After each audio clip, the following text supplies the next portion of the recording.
누가복음 2장 1절에서 21절까지 말씀 한 절씩 교독하겠습니다. 그때에 가이사 아구스도가 영을 내려 천하로 다 호족하라 하였으니 이 호족은 구레뇨가 수리아 총독이 되었을 때에 처음 한 것이라. 모든 사람이 호족하러 각각 고향으로 돌아가매 요셉도 다윗의 집 족속이므로 갈릴리 나사렛 동네에서 유대를 향하여 베들레헴이라 하는 다윗의 동네로 그 약혼한 마리아와 함께 호족하러 올라가니 마리아가 이미 잉태하였더라. 거기 있을 그때에 해산할 날이 차서 첫 아들을 낳아 강보에 싸서 구유에 누였으니 이는 여관에 있을 곳이 없음이러라. 그 지역의 목자들이 밤에 밖에서 자기 양떼를 지키더니 주의 사자가 곁에 서고 주의 영광이 그들을 두루 비침에 크게 무서워하는지라. 천사가 이르되 무서워하지 말라. 보라, 내가 온 백성에게 미칠 큰 기쁨의 좋은 소식을 너희에게 전하노라. 오늘 다윗의 동네에 너희를 위하여 구주가 나셨으니 곧 그리스도 주시니라.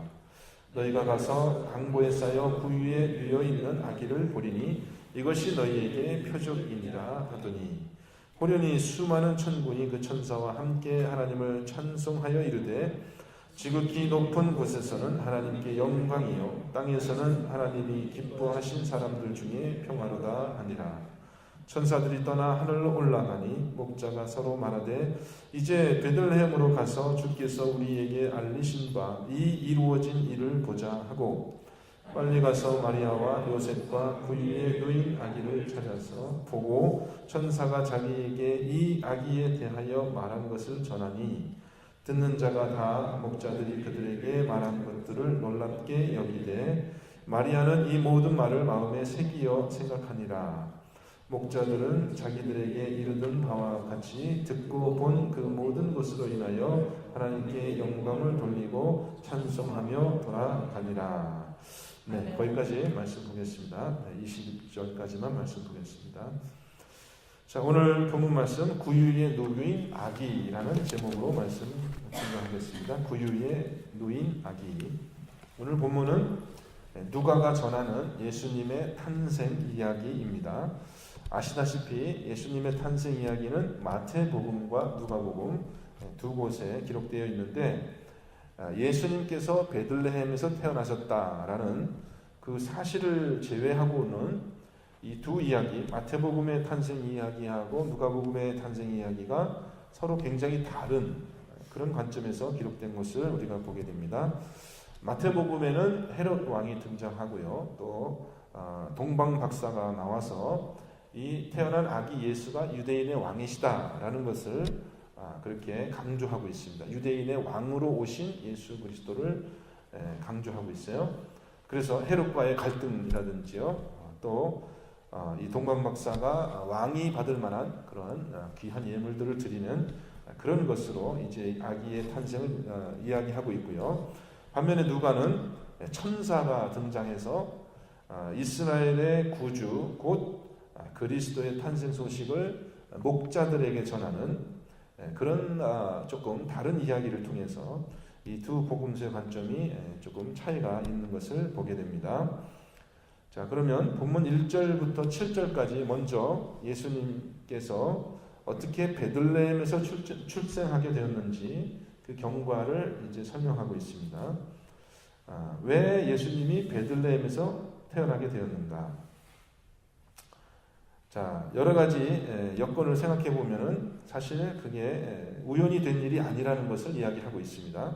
첫째로 만삭의 마리아가 굳이 먼 길을 떠나서 자기 집을 떠나서 베들레헴으로 여행한다라는 것은 굉장히 자연스럽지 않은 일이었습니다. 그렇겠죠? 더구나 그때가 뭐 이렇게 사람들이 명절을 지키기 위해서 여행을 하는 그런 때가 아니었다라는 것입니다. 그러니까 요셉과 마리아의 집은 지금 갈릴리 나사렛이라는 동네에 살고 있었습니다. 그런데 거기서 적어도 한 3, 4일 걸어서 여행을 해야 되는 베들레헴이라는 그 지역으로 이렇게 여행을 했단 말이죠. 지금 해산이 가까운 그런 이제 임산부가. 자, 그러면 베들레헴에 가야 될 무슨 특별한 이유가 있었는가? 물론 오늘 본문은 호적을 하기 위해서 가이사 아구스도의 명을 따라서 베들레헴으로 갔다, 이렇게 이제 이야기를 하고 있는 것입니다. 그러니까 요셉과 마리아는 베들레헴이 물론 자신의 고향이기는 하지만 그곳에 가까운 친척이 있다든지 혹은 아는 사람이 있는 그런 처지가 아니었던 것 같아요. 오늘 말씀 보면은 여관에 들려고 했었는데 그거조차도 어려워서 그 여관에 참 딸린 그런 동물들이 묵는 그런 축사에서 그렇게 밤을 지낼 정도로 그 베들레헴에 여행객이 많았다라는 것도 이야기가 됐지만은, 또 한편으로 생각해 보면 지금 요셉과 마리아가 이렇게 자기 몸을 의탁할 만한 그런 아는 사람이 없었다라는 것이죠. 그 베들레헴 그 동네에. 그러니까 굳이 마리아와 요셉이 베들레헴으로 갈 이유는 전혀 없었다는 거예요. 오직 유일했던 이유는 뭐냐면은 황제 가이사가 인구 조사를 하기 위해서 호적하라라는 그런 명령을 내렸기 때문에 어쩔 수 없이 황제의 명에 따라서 급히 호적을 하기 위해서 기다릴 수조차도 없었던 거죠. 애를 낳고 갈 수도 있었을 텐데 황제의 그런 엄한 명령이 있었기 때문에 그렇게 무리한 여행을 했다라는 것입니다. 그러면 예수 그리스도를 베들레헴에서 태어나게 한 것이 가이사의 뜻이었냐 이거죠. 가이사가 그렇게 만든 것이냐? 그건 아니라는 것입니다. 또 왜냐하면 가이사는 마리아가 누군지 요셉이 누군지 알지도 못하는 처지였을 것이고, 가이사는 오히려 자기의 정치적인 목적을 달성하기 위해서 그런 명령을 내린 것이니까 그리스도가 베들레헴에서 태어난 것이 가이사의 뜻은 아니었다라는 것이죠.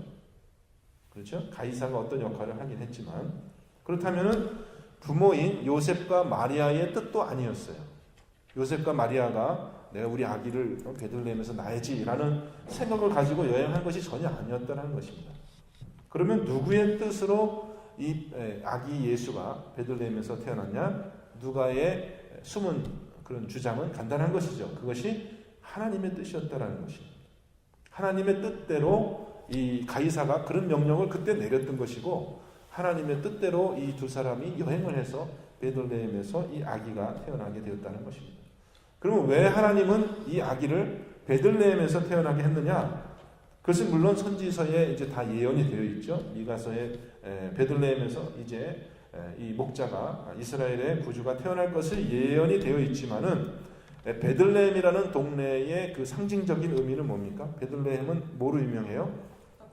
네, 떡 만드는 떡집이라는 그 별명이, 그 이름의 뜻이 있지만은 베들레헴에 유명한 것은 베들레헴이 바로 다윗의 동네였다는 것이죠. 다윗의 동네. 그러니까 이 아기가 다윗의 동네에서 태어나는 그런 상징적인 사건은 벌써 무엇을 얘기하는 거냐면 이 베들레헴에서 구주가 나실 것이다라는 예언의 성취 더하기 이 사람이 이스라엘의 왕으로 오실 이 아기가 분이라는 것을 그렇게 상징하고 있습니다. 그래서 누가는 이 두 가지를 같이 얘기하고 있는 거예요. 역사의 주인은 하나님이시다라는 것이죠. 우리 주변에서 일어나는 사소한 일들조차 사실은 그것이 하나님의 섭리에 의해서 하나님 역사를 주관하시는 하나님의 어떤 선하시고 온전하신 뜻이 이루어지는 그런 일로다 우리의 삶이 이루어진다는 것입니다. 이것이 바로 저와 여러분이 가지고 있어야 될 철저한 그런 역사의식입니다. 역사의식이에요. 우리는 요즘에 미국의 선거를 보면서 이거 도널드 트럼프가 돼도 죄송합니다. 제가 정치적인 발언을 좀 하겠습니다. 근데 대부분의 그 사람들의 생각이 그렇지 않아요? 지금 도널드가 돼도 별로 것 같고, 또 반대 힐러리 클린턴이 돼도 별로 만족스럽지도 않고, 그래서 선거 때만 되면 자주 그 라디오라든지 언론에서 그 반복돼서 얘기하는 그게 뭐예요? lesser evil이라는 게 뭐냐면은 둘 다 안 좋은데 둘 중에서 그래도 덜 안 좋은 거를 우리가 선택해야 된다라는 그런 얘기를 많이 듣습니다. 선택이라는 게 좋은 것을 선택하는 것이 아니라 나쁜 것 중에서 좀 덜 나쁜 것을 선택할 수밖에 없다라는 그 유권자들의 그 참 한탄이죠. 그런 것을 듣는데 사실은 이런 상황에서 우리는 또 한 가지 생각해야 될 것은 그리스도인으로 우리가 생각해야 될 것은 뭐냐면 역사의 주관자는 하나님이시다라는 거예요. 나쁜 왕을 세우는 것도 그것도 하나님의 섭리고, 또 좋은 왕을 또 없애는 것도 하나님의 섭리라는 것입니다. 그래서 우리는 이 역사가 하나님에 의해서 그것이 큰 일이든지 왕이 세워지고 왕이 태어나고 하는 큰 일이든지, 어떻게 보면은 오늘 누가가 주장하는 것은 뭐예요?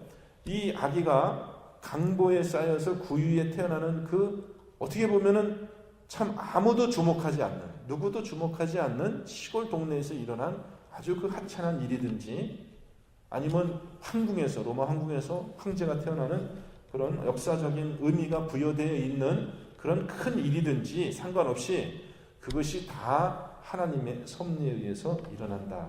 그런 역사의식을 우리에게 역사가로서 기록하면서 우리에게 보여주시기 위해요. 일부러 1절부터 7절까지 지금 이 말씀을 하고 있는 거예요.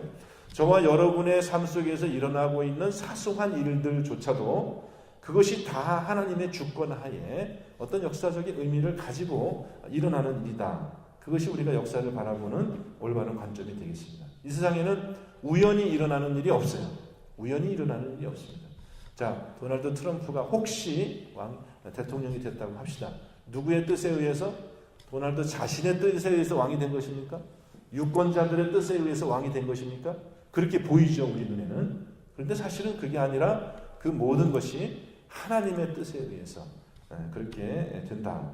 그래서 오늘 하루의 삶 속에서도요, 우리에게 크고 작은 여러 가지 일들이 일어나겠지만은 그 모든 조각들이 모여서 사실은 하나님의 온전한 뜻을 이룬다라는 그 역사의식을 저와 여러분이 분명히 하고, 그렇게 우리의 삶에 있어서 기도하며 하나님의 뜻을 분별하는 저와 여러분 되시기를 주님의 이름으로 축원드립니다. 두 번째, 누가가 의도한 또 절묘한 그런 이 숨은 것이 뭐가 있냐면 이 복음이 전달되는 복음의 전달 과정이에요. 나중에 이제 누가복음 4장 18절에서 예수님은 자기의 그 미션이죠. 자기가 해야 될, 감당해야 될 그 이 세상에 오신 그 임무를 표현하면서 그 이사야서 61장을 인용하죠. 주 여호와의 성령이 내게 임하셨으니 이는 나에게 기름을 부으사 가난한 자에게 복음을 전파되며 눌린 자를, 갇힌 자를 자유케 하며 슬픈 자에게 슬픈 자의 슬픈 변화를 화가되게 하여, 이 말씀을 이제 하면서 예수님은 자신이 이 땅에 오신 그 목적이 이 복음을 전하는 것인데, 그것이 가난한 자, 포로된 자, 갇힌 자, 눌린 자에게 먼저 전파될 것이다 라는 그러한 가르침을 주세요. 우리 어제 문 목사님께서도 누가복음의 그 특징을 이야기하는데, 누가복음은 아주 의도적으로 그렇게 이 복음의 전달 과정이 오히려 소외되고 가난한 자, 또 눌린 자, 또 이 세상에서는 주목받지 않는 자들을 통하여서 하나님의 복음이 전파된다라는 관점을 굉장히 강조하고 있는 것을 우리가 보게 됩니다. 그렇죠? 그래서 마태복음에서는 예수님의 탄생을 제일 먼저 눈치챈 사람이 동방박사였잖아요. 동방박사.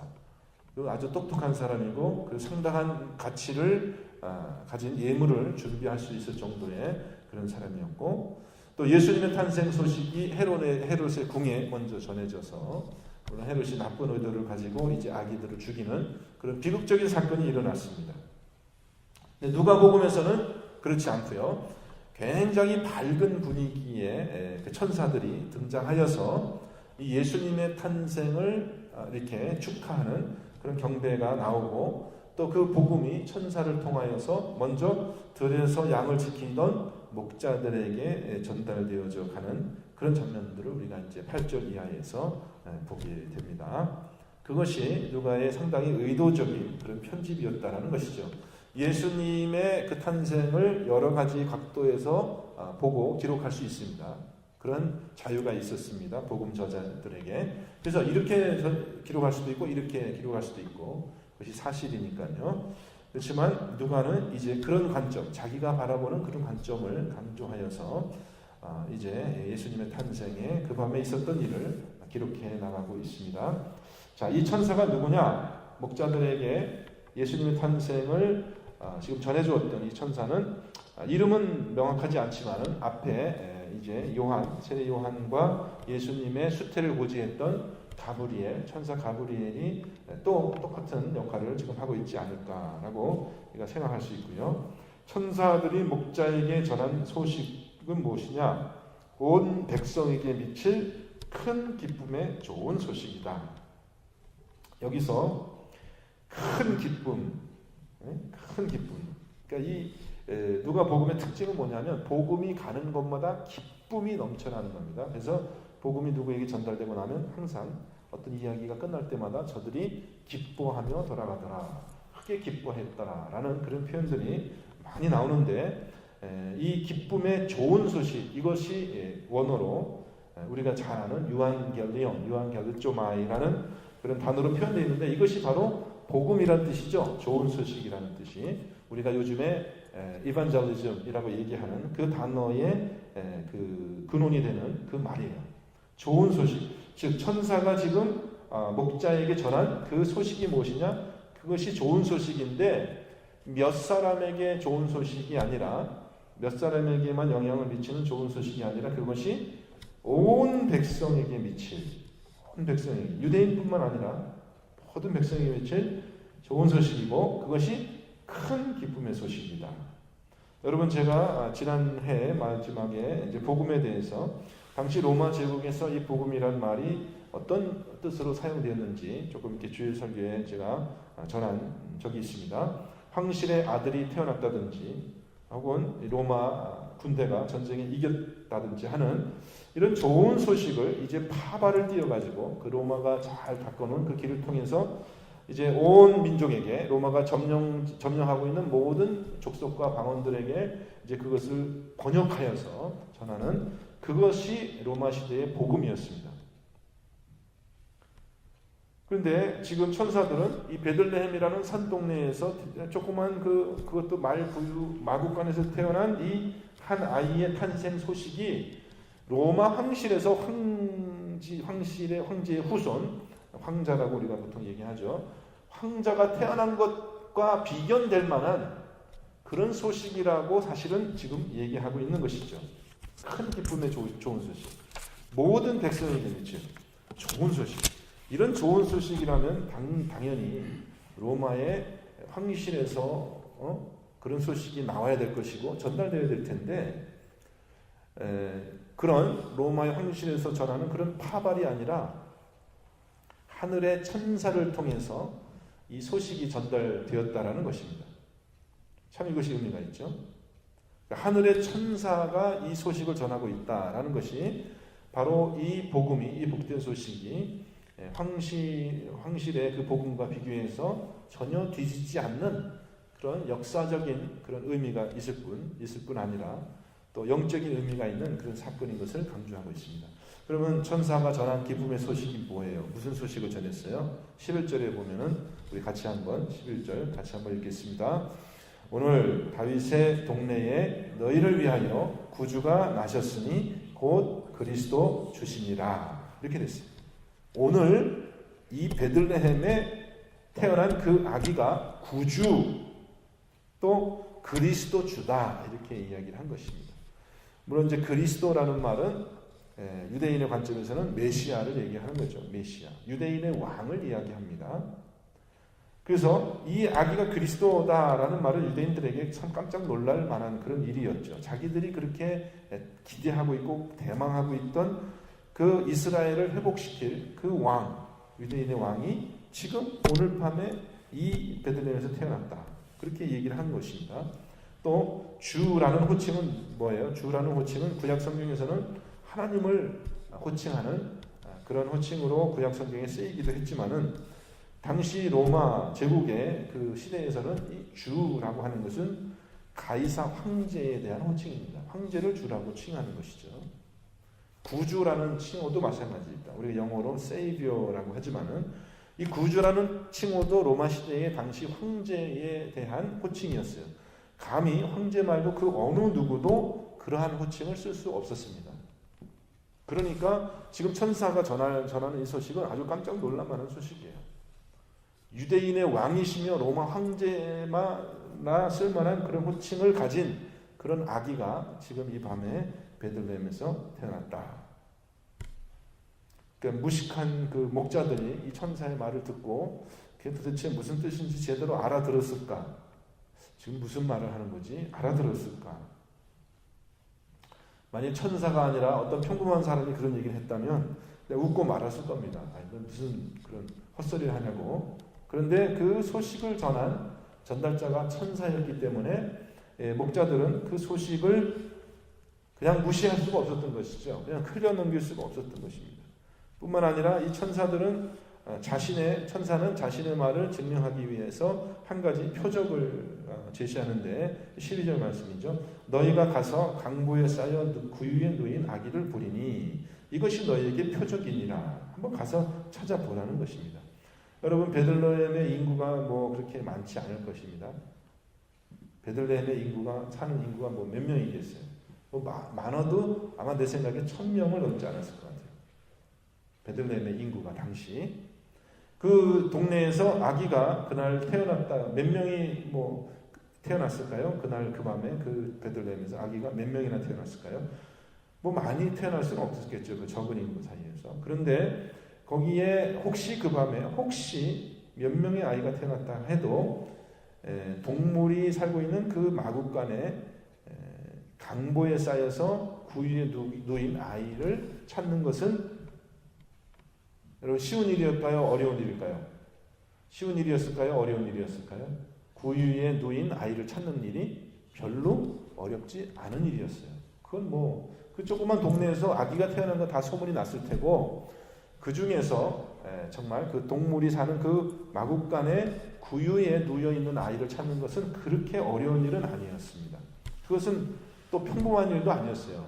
평범한 일이 아니었어요. 그렇기 때문에 목자들은 이제 수많은 천군 천사가 하나님을 찬양하고 찬송하는 그 예배에 흠뻑 빠져 있다가 이제 예배가 끝나고 나니 자 이제 빨리 한번 우리가 저 동네로 내려가 가지고 정말 그런 아기가 있는지를 한번 찾아보자 해요. 그래서 16절에 보면은 빨리 가서 마리아와 요셉의 구유에 놓인 아기를 찾았다라고 그 목자들의 행동을 아주 그 현장감 있게 이렇게 묘사하고 있어요. 지금 막 급히 달려간 것이죠.